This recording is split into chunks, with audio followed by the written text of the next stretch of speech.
Will get a best outcome. So ஃபீஸும் பார்த்தீங்கன்னா ரொம்ப அஃபோர்டபுளாக தான் இருந்தது. அஃபோர்டபுளும் ஆக்சுவலி நம்ம கட்டுற ஃபீஸை விட நம்மளுக்கு மேம் அதிகமாக தான் சொல்லி கொடுக்குறாங்க.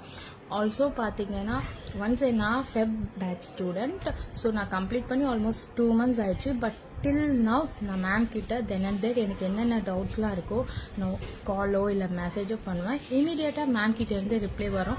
அவங்க ஸ்டூடெண்ட்ஸை என்றைக்குமே ஹெசிடேட் பண்ணாமல் அவங்க சப்போர்ட் கொடுத்துக்கிட்டே இருப்பாங்க. ஸோ நம்ம மேம் சொன்ன வேர்ட்ஸை நல்லா ஃபாலோ பண்ணால் நம்ம கண்டிப்பாக நம்மளால் அச்சீவ் பண்ண முடியும். ஸோ நான் அதை தான் ஃபாலோ பண்ணேன். Till now I am doing my best. So என்ன பொறுத்தளவு யாருக்கெல்லாமே பேக்கிங் கற்றுக்கணும்னு இன்ட்ரெஸ்ட் இருக்கும் மேம் கிட்ட ஜாயின் பண்ணுங்க. கண்டிப்பாக நீங்களுமே அச்சீவ் பண்ணுவீங்க. Thank you so much Hasina ma'am. Also thank you so much Shabir sir. So மேமோட சப்போர்ட் எப்போவுமே இருந்துட்டு தான் இருக்குது. Till now I am getting from her. So all the best for your future ma'am. Thank you so much.